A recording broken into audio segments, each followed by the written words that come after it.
Magandang gabi po mga kapatid. Mabuti po ang Panginoon sa bawat isa sa atin sapagkat tayo po ay muli niyang pinagtipon-tipon ngayong gabing ito para tayo po ay magkasama-sama sa atin pong midweek praises, preachings, and prayers. Salamat sa patuloy na kalakasan at kagalingan na pinagkakaloob po sa atin ng bawat isa.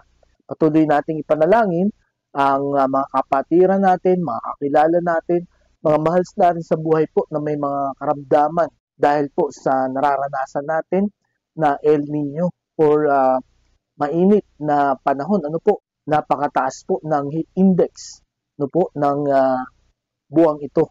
At ayon nga rin po sa mga eksperto ay posible na ito ay maranasan pa natin hanggang next month. Panalangin po natin na patuloy na bigyan tayo ng kalakasan, patuloy na bigyan tayo ng karunungan ng Panginoon kung paano natin aalagaan ang ating pong mga katawan sa mga ganitong panahon. Ano po? So sa atin pong pagpapatuloy, atin na pong buksan ang ating pong mga Bibles, 2 Corinthians chapter 1 verses 3 and 4. 2 Corinthians chapter 1 verses 3 and 4, ang sabi po dito, Praise be to the God and Father of our Lord Jesus Christ, the Father of compassion and the God of comfort, who comforts us in all our troubles, so that we can comfort those in any trouble with the comfort we ourselves have received from God. Pagpalain po ng Panginoon ang pagkabasa ng kanyang salita, tayo po'y manalangin. Panginoon, salamat po ulit sa gabing ito na kami inyong pinagtipon-tipon upang minsan pa kami po ay magpuri sa inyo dahil po sa inyong kabutihan sa amin, sa inyong pagmamahal, sa inyong pagkalinga, sa inyong pagtugon sa amin pong mga panalangin. Ganun din po, salamat sapagkat kami makakapag-aral ng inyong pong salita. Muli mong buksan ang puso't isipan namin, Panginoon, para maintindihan namin ang bahaging ito ng inyong pong kasulatan na nawa ay makita namin ang relevance nito sa amin pong pangaraw-araw na buhay. Ito ang aming dalangin sa pangalan ni Jesus. Amen. Ang isa po sa paborito kong ulam o pagkain ay sinigang. Marahil ay marami din po sa atin ang paborito ito. Ano po? Alam po natin na ang ulam na ito ay binubuo ng iba-ibang gulay kasama ang karne o kaya ay isda o kaya ay hipon. Ano po? Sa akin po, paborito ko talaga ay pork sinigang. At makukumpleto po at matatawag nating sinigang ang ulam na ito kung merong pangpaasim, di ba? At madalas yung pangpaasim natin ay talagang tayo ay napapangibit, ika nga.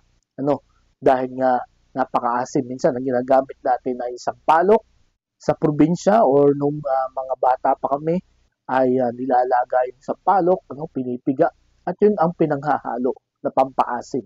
Sa panahon natin ngayon ay meron na tayong mga produkto na inihahalo dito. Sa akin, ang ginagamit ko ay yung Magic Sinigang, yung iba ay Norm Sinigang, at yung iba naman ay ang ginagamit na pangpaasim ay bayabas. So kahit anumang gamitin nating pangpaasim, ang hindi dapat mawawala sa sinigang ay yung pangpaasim. Di po ba? Sapagkat hindi na yan sinigang kung hindi po yan maasim. Kahit na halos kumpleto na ang ingredients, except for that, hindi mo yan matatawag na sinigang, ang tawag dyan ay nilaga. Di po ba? At ang isa sa nagpapasarap sa sinigang ay yun nga pong asim sapagkat yun ay napakahalagang ingredient. Hindi dapat mawala sa ulam na ito. Sa ating pong buhay mga kapatid, sa iba-ibang kulay na meron itong ating pong buhay. Meron pong isang bagay na nangyayari sa buhay natin na hindi pwedeng mawala at hindi mawawala. Yun po ay ang mga pagsubok, kahirapan, kapighatian, at mga hamon. Ika nga, bahagi na ito ng ating pong buhay. At lalo tigit po tayong mga mananampalataya. Yan po ang sabi ni Apostol Pablo sa Philippians chapter 1 verse 29. Ang sabi dito, For it has been granted to you on behalf of Christ not only to believe on Him but also to suffer for Him. Okay? So ito po ang sabi ni Apostol Pablo na bahagi na ng ating Christian life, bahagi na ng ating pagsunod sa Panginoong Hesukristo ang pagsubok. Ngunit sa kabila na ito pong pagsubok, no, na napakahirap, di ba? Kung pwede lang na wala nito. Pero yun nga, hindi po ito mawawala sa buhay natin. Dahil una, kaya po tayo may mga pagsubok, kahirapan because of sin, no? Nung tayo po ay mapalayo sa Diyos, nung tayo po ay sumaway sa Diyos, yan po ang nangyari. And then ang pangalawa, kalooban din talaga ng Panginoon na maranasan natin, no? Para mas lalong tumibay, tumatag ang ating pananampalataya. Mas ma-realize natin, no po, na sa buhay na ito, kailangan talaga natin ang Panginoon at ang Panginoon lamang ang makakapagbigay ng kaginhawaan sa buhay na ito. So, ito pong sulat natin pong pag-aaralan, no, ni Apostol Pablo sa mga taga-Korinto ay nagsasabi ng katotohanan tungkol po sa mga afflictions or troubles, no, na nararanasan ng isang tao, lalo tigit ng isang mananampalataya. At ano ang pwedeng maging kaaliwan natin, no, habang nararanasan po natin ang mga ito. Kaya pinamagatan ko po ang ating mensahe ngayong gabi, Comfort in Times of Affliction.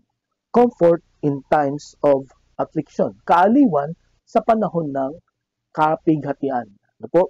At ito pong pangalawang sulat ni Apostol Pablo sa mga taga-Korinto ay ayon sa mga experts, ito daw po ay pang-apat na sulat ni Apostol Pablo sa mga Corinthian believers. Kaya lang yung dalawa ay hindi na record, no?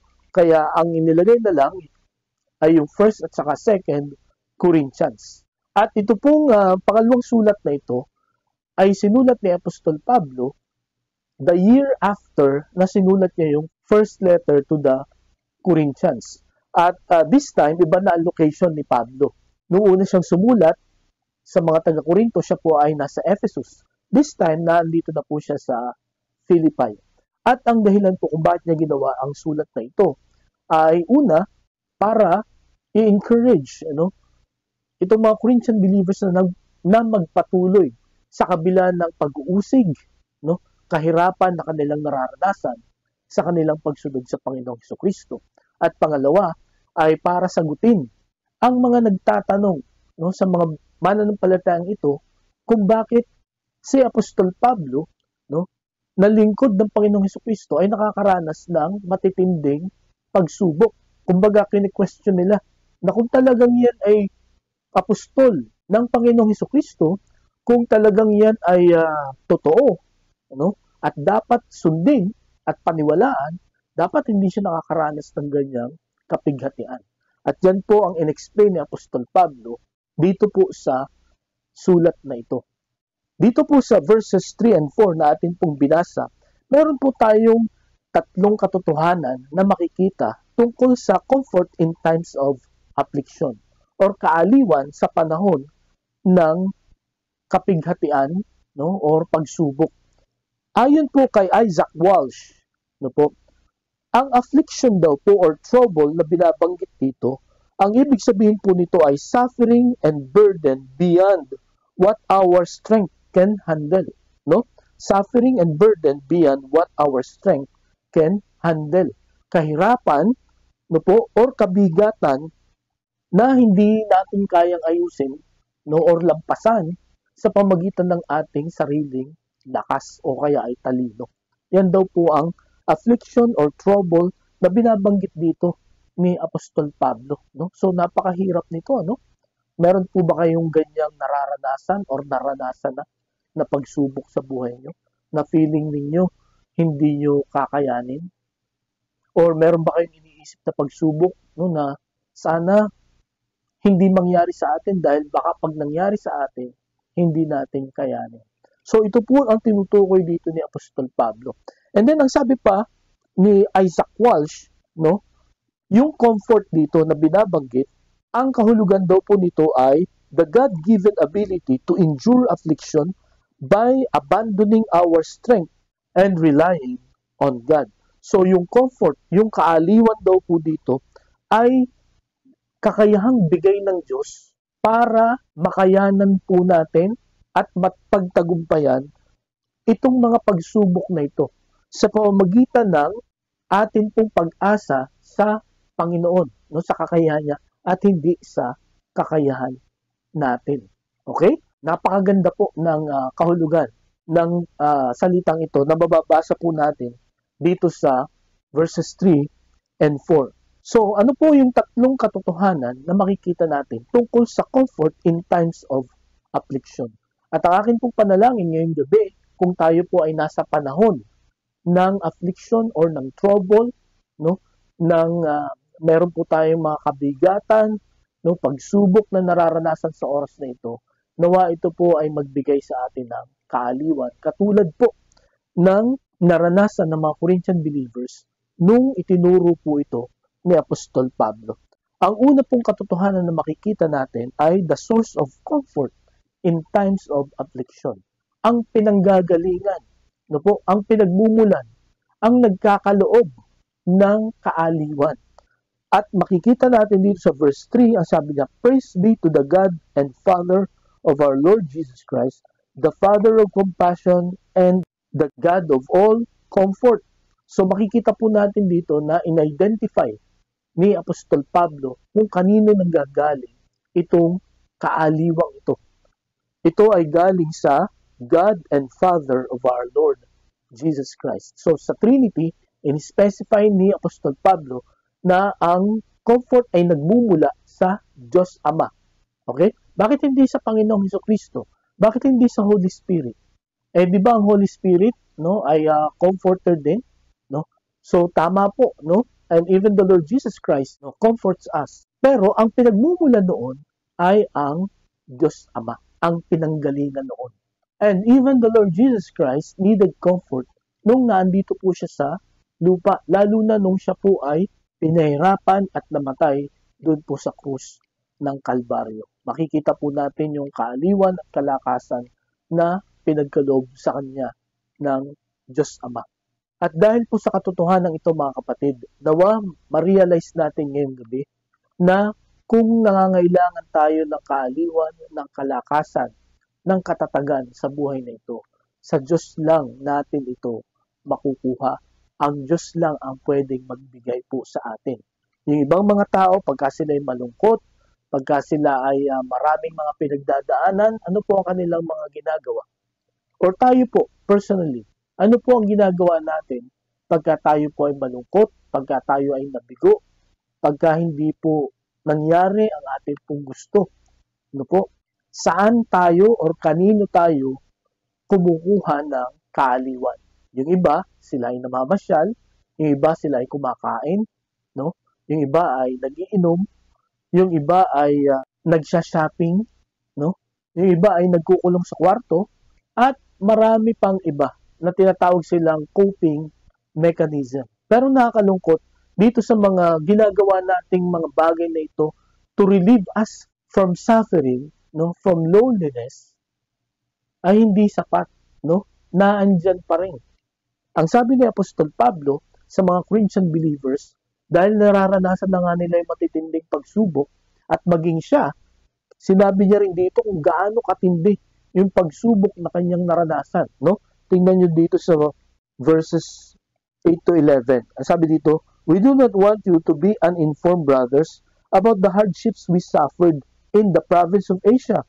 We were under great pressure, far beyond our ability to endure, so that we despaired even of life. Indeed, in our hearts, we felt the sentence of death. But this happened that we might not rely on ourselves, but on God who raises the dead. He has delivered us from such a deadly peril, and He will deliver us. On Him we have set our hope that He will continue to deliver us." So makita natin dito, no, pinakita agad sa simula pa lang, no, ng sulat ni Apostol Pablo, sinabi niya sa mga Corinthian believers kung gaano katindi ang pagsubok na naranasan nila nung sila ay nagpunta ng Asia. Halos mamatay na sila, no? Pero anong sabi niya? Ang Panginoon ay iniligtas niya kami. The Lord has delivered us, and God will continue to deliver us. At gusto niya ring sabihin dito na only God can deliver us. Ganun din tayo mga kapatid ngayong gabi. Only God can deliver us. Sa lahat ng ating pong mga problema, pagsubok, kabiguan, kalungkutan, depression, anxiety sa mundong ito. Wala na pong iba. Walang places, walang tao, walang material things ang makakapagbigay sa atin ng relief, ng deliverance, ng comfort, no, kundi ang Panginoon lamang. Kaya sa gabing ito, ang unang katotohanan na gusto ko po na makita natin sa panalangin ng pagpupuring ito ni Apostol Pablo. No? Every time na meron po tayong affliction na nararanasan o trouble sa buhay na ito, let us go to God. No? Sapagkat siya ang pinagmumulan ng kapayapaan. Siya ang pinagmumulan ng lahat ng ating pong pangangailangan sa mundong ito. Ang sabi sa Psalm 34 verse 10, "The lions may grow weak and hungry, but those who seek the Lord lack no good thing." Okay? So, sabi dito, no, ni Haring David, ang mga leon daw, no, ay manghihina at magugutom, pero lahat ng naghahanap sa Panginoon ay hindi mawawalan ng mga mabubuting bagay. Hindi sila kakapusin ng mga mabubuting bagay. Sapagkat every time na hinahanap natin ng Panginoon, lumalapit tayo sa Panginoon in times of needs, no po, in times of troubles, the Lord will help us. The Lord will comfort us. Ano nga ang kahulugan ng comfort? God-given ability to endure affliction by abandoning our own strength and relying on God. The Lord will give us ability to endure affliction. Ang sabi pa po sa Psalm 23 verse 1, sabi ni Haring David, alam kong memorize natin ito, sabi niya, "The Lord is my shepherd, I shall not want." Anong ibig sabihin nun? Pagka ang Panginoon ang pastol ko, pagka ang Panginoon ang kasama ko, no? Wala na akong kailangan pa. Because God is complete. Ang Panginoon ay kumpleto na. Lahat na ng pangailangan mo, lahat na ng kahinaan mo, no? Kanyang tutugunan, kanyang aayusin. Di po ba? So napakaganda ng katotohanan ito na itinuro ni Apostol Pablo sa pamagitan ng kanyang pananalangin ng pagpupuri sa Panginoon. Lalo na sa panahon ng affliction, no? Meron tayong kaaliwan na nagbubuhat sa Panginoon. Kaya ngayong gabi mga kapatid, nawa muli nating ibalik ang tingin natin sa Panginoon. Kung kayo po ay nasa kalagitnaan ng pagsubok, hanapin natin ang Panginoon. Sapagkat ang Panginoon, handa siya na bigyan tayo ng kalakasan para atin pong mapagtagumpayan, no, para tayo po maging matatag sa mga pagsubok na yan. Okay po, so yun ang unang katotohanan, the source of comfort in times of affliction. Second, the scope of comfort in times of affliction. Ano, the scope, gaano kalawak ang kayang bigyan ng Panginoon ng kaaliwan sa atin. Gaano karaming affliction o gaano karaming pagsubok, no? Ang kaya ng Diyos na palakasin tayo, no? Or in all our afflictions. All, no? Hindi some, no? Hindi lamang po yung mga mabibigat, hindi rin lang yung mga magagaan, no? Hindi lamang yung mga mahihirap, or hindi lamang yung mga madadali. Ang pagkakalooban tayo ng lakas at katatagan ng Panginoon, kundi lahat ng trouble natin. Napakahalaga po mga kapatid na sinabi dito ni Apostol Pablo, "Praise be to the God and Father of our Lord Jesus Christ, the Father of compassion and the God of all comfort." The God of all comfort. Napaka-importante po nung phrase na yun mga kapatid, sapagkat pinapakita nito na yung magbibigay sa atin ng comfort ay Diyos, no? Alam niyo po sa educational system natin, no po, 'di ba may tinatawag tayong primary, no, secondary, tertiary, no? At usually sa primary ito yung elementary grades, yung sa secondary ito yung high school, no, kasama na siguro dito yung junior high at sa senior high, grade 11 and 12. And then, yung tertiary, nandito na yung bachelor degree, no? Ito yung college or university courses natin. Then after that, masteral, di ba? And then, doctorate, no? Ayon sa Franklin University, ang doctorate daw is the highest academic degree you can earn sa larangan ng profession na yun, no? For example, yung mga doktor natin, basta narinig natin na doktor, yan ay medical doctor. So yan ay in the area of medicine, di po ba? At pagka ang isang tao ay nakatapos ng medicine, no, at siya naging doktor na, mapagkakatiwalaan na natin sila sa ating mga kalusugan kasi doktor na sila, kumbaga ay naabot na nila yung highest education. So yung iba ay yung Doctor of Philosophy, no? So kung ano man ang sabihin nila tungkol sa isang topic, no, lalo na sa kanilang expertise, dapat ay paniwalaan natin.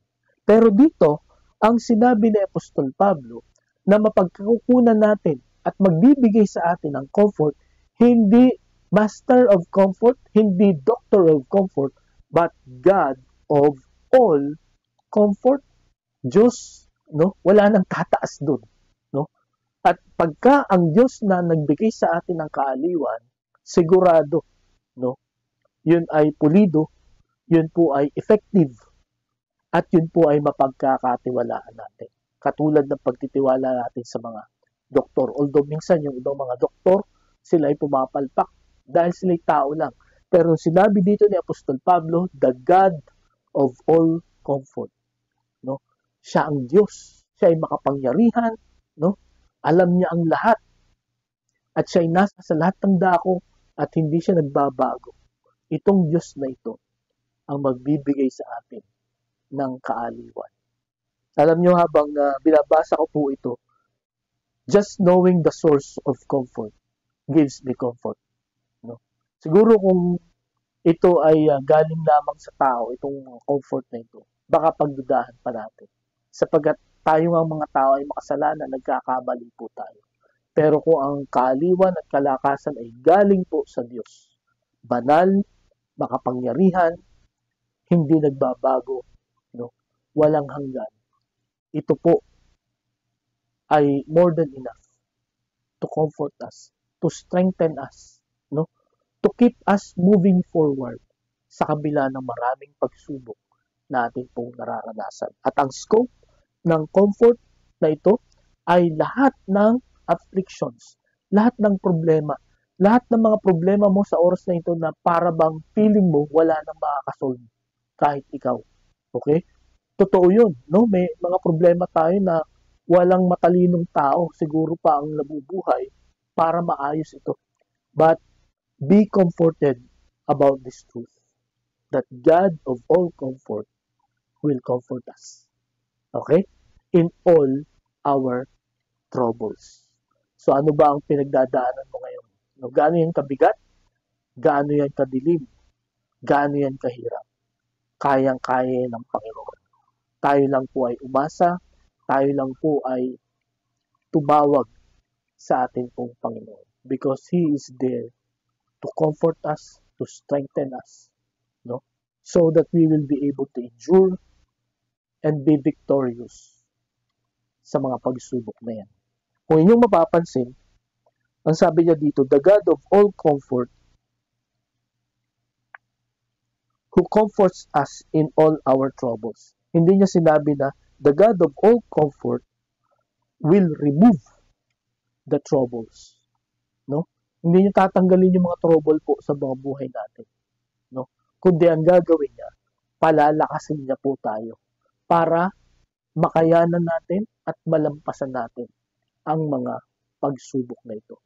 Gaya na sabi ko po sa inyo kanina, inahayaan ng Panginoon na makaharap natin ang iba-ibang mga pagsubok, mga iba-ibang bagyo, no, ng buhay natin para mas maging matatag tayo at ma-realize natin, no, na ang Diyos lang ang pwede nating panghawakan, asahan sa mundong ito habang tayo po ay nabubuhay. Wala nang iba. Okay? So yun po ang pangalawa na makikita natin na katotohanan tungkol po sa comfort in times of affliction. Una, the source of comfort.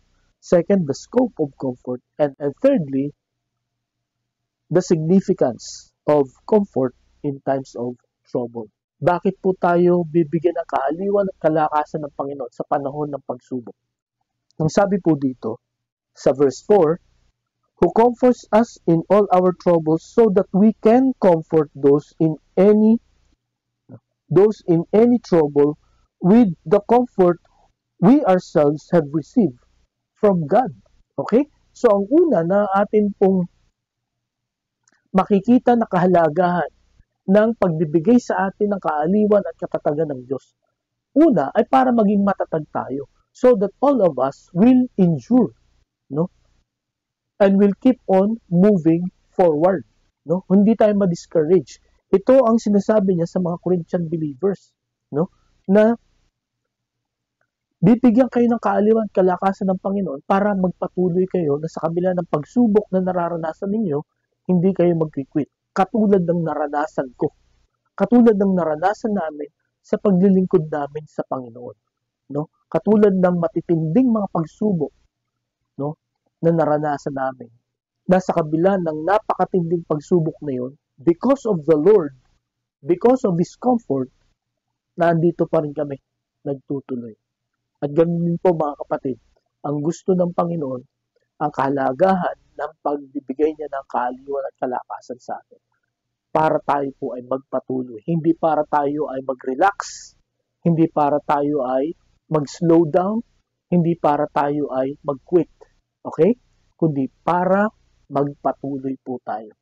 Mga kapatid, ngayong gabi, ano po ang effect sa atin ng mga troubles, mga trials na atin pong nararanasan?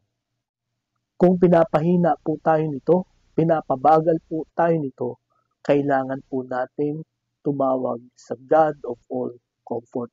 At kaya ng Panginoon ayusin ang mga problemang yan na kinakaharap mo para ikaw ay patuloy na lumago at patuloy na tumatag sa iyong pananampalataya. So yun ang una, no? Para ikaw ay maging matatag, no, sa iyong pananampalataya. At pangalawa ito, ang sabi dito sa verse 4, so that we can comfort those in any trouble with the comfort we ourselves have received from God. Para mapalakas din natin yung mga kapatiran natin na dumadaan din sa mga pagsubok. So hinahayaan tayong dumaan ng Panginoon sa mga pagsubok para mabigyan tayo ng kaaliwan at kalakasan ng Panginoon. Upang pagkatapos nating maranasan ito, tayo po ay gagamitin din ng Panginoon para magbigay ng kaaliwan at kalakasan sa ibang mga tao. Sa isa po sa mga Bible studies ko, ay meron po doon na ang dami niyang karamdaman. Ano po? At parang nagtatampo na siya sa Diyos, no? Sapagkat parang hindi dinidinig ang kanyang mga panalangin. No? And then, kwento ko sa kanya, yung mga mahal ko sa buhay, na nakaranas ng ganun ding karamdaman.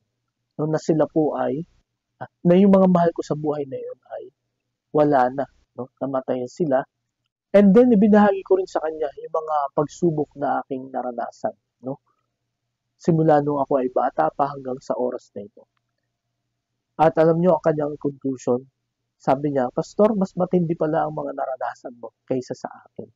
Dapat pala hindi ako magreklamo sa nararamdaman ko ngayon, sa nararanasan ko. Sapagkat ikaw, mas marami ka palang nadaanan at nalampasan at nakita ko kung paano ka tinulungan ng Panginoon. And that's the only time I realized, no? As I look back, sabi ko, nga, no? Maraming na rin pala akong napagdaanan, no? Mga pagsubok. At iisa lang ang